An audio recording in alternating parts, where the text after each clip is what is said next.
السلام عليكم ورحمة الله وبركاته. الحمد لله رب العالمين، الصلاة والسلام على سيد المرسلين وعلى آله وصحابه أجمعين. আজকে বাংলাদেশের অনেক ঐতিহ্যের নগরী এই কুমিল্লায় আয়োজিত ঐতিহাসিক নির্বাচনী জনসভায় সম্মানিত আমিরে জামাত, যিনি বাংলাদেশের মানবিক সমৃদ্ধ নতুন বাংলাদেশের স্বপ্ন সারথী ডক্টর শফিকুর রহমান, সম্মানিত জাতীয় স্থানীয় নেতৃবৃন্দ, আমার প্রিয় দেশবাসী, আমরা 24 জুলাই অভ্যুত্থানের পর যে কয়েকটি মাস বাংলাদেশে আমরা অতিবাহিত করলাম, বাংলাদেশের গ্রামে গঞ্জে শহরে নগরে বন্দরে নির্বাচনকে সামনে রেখে আমরা দেখতে পাচ্ছি 18 কোটি মানুষের মধ্যে একটি জোয়ার তৈরি হয়েছে। সেই জোয়ার হলো পরিবর্তনের জোয়ার। দেশের মানুষ এখন পরিবর্তন চায়, কিন্তু সেই পরিবর্তন কারা আনবে? তাদেরকে দিয়ে পরিবর্তন সম্ভব নয়। যারা স্বাধীনতার পর 54 বছর ধরে বারবার ক্ষমতায় গিয়েছেন, দুর্নীতি, দলীয়করণ, ন্যায় বিচারকে ধ্বংস করেছেন, লুটপাট করেছেন, ভিন্নমতকে দমন করেছেন, তাদের দিয়ে দেশের পরিবর্তন সম্ভব নয়।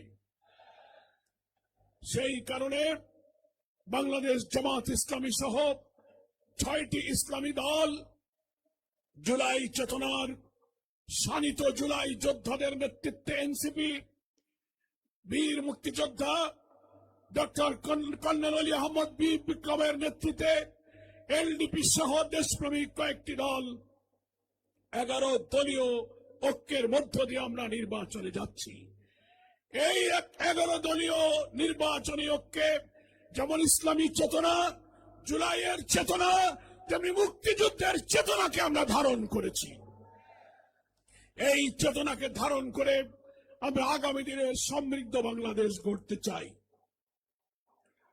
সংগ্রামী দেশবাসী,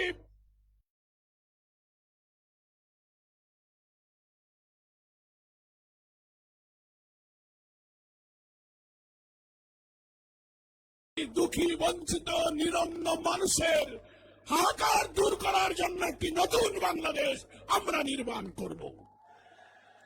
সংগ্রামী দেশবাসী, একটি রাজনৈতিক দল যারা অতীতে দেশ শাসন করেছেন, 3টি দল দেশ শাসন করেছেন, কেউই দুর্নীতি, দলীয়করণ, ভিন্নমতের উপরে দমন, সব ক্ষেত্রেই তারা অভিযুক্ত হয়েছেন।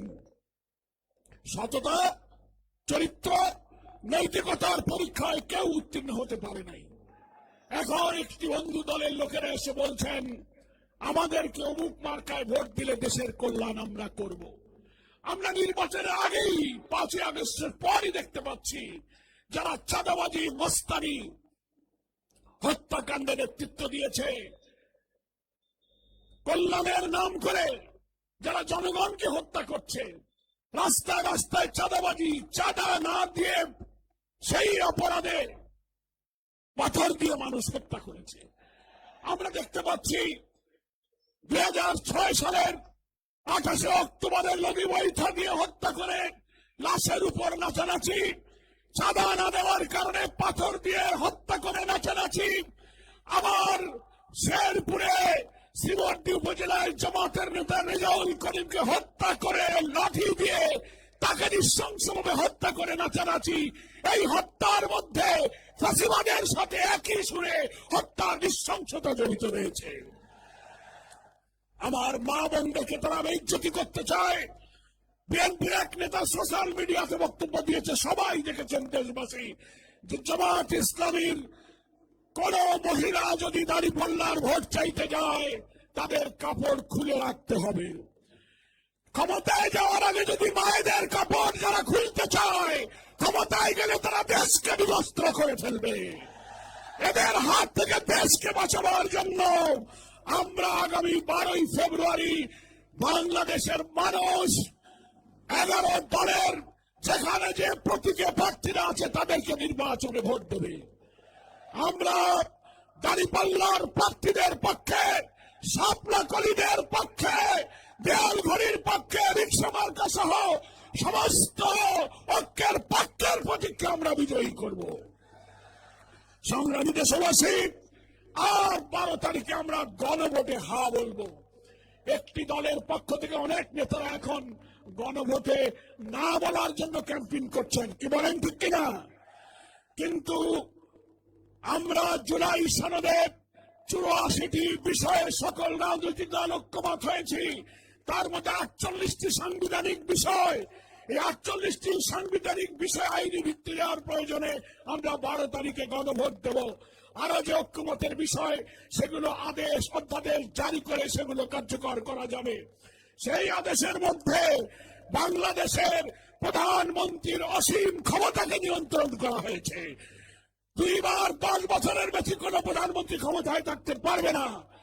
একই দিকে দলের প্রধানমন্ত্রী, আবার দলের প্রধান, আবার লিডার অব দি হাউস থাকতে পারবে না, তাকে 2টায় সীমিত থাকতে হবে।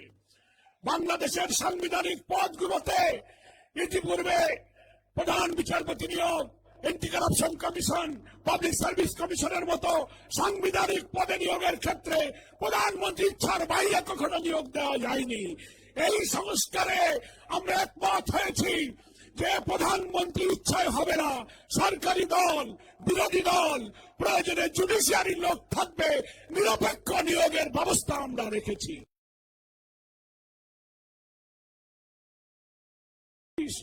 জুলাই সনদে হাতে ভোট দেওয়া মানে ক্ষমতায় নতুন করে যেই যাবে সেজন্য আর ফেসিবাদী হতে না পারে, দুর্নীতিবাজ হতে না পারে, অসীম ক্ষমতার মোহে ভিন্ন মাথের উপরে দমন করতে না পারে, তার পক্ষে আমাদেরকে হা বলতে হবে। যারা নার পক্ষে ক্যাম্পেইন করছেন তারা দুর্নীতির পক্ষে, ফেসিবাদের পক্ষে, কর্তৃত্ববাদী শাসনের পক্ষে, ভিন্নবাদকে দমনের পক্ষে তারা কথা বলছেন। তাই আমরা 11 দল, একদিকে 11 দলের দলীয় প্রতীকে ভোট দেব, অপরদিকে 12 তারিখে আমরা হাতে ভোট দিয়ে আমাদের জুলাই সনদ, রক্ত দিয়ে তৈরি করা জুলাই সনদকে হা বলবো। বিদ্যমান রাষ্ট্র কাঠামো পরিবর্তন করে নতুন রাষ্ট্র কাঠামোতে দুর্নীতি, বৈষম্য, দলীয়করণকে চিরবিদায় দিয়ে সমৃদ্ধ মানবিক বাংলাদেশ ডাক্তার শফিকুর রহমানের নেতৃত্বে ইনশাআল্লাহ এগিয়ে যাবে। সকলকে ধন্যবাদ। আল্লাহ হাফেজ। বাংলাদেশ জিন্দাবাদ।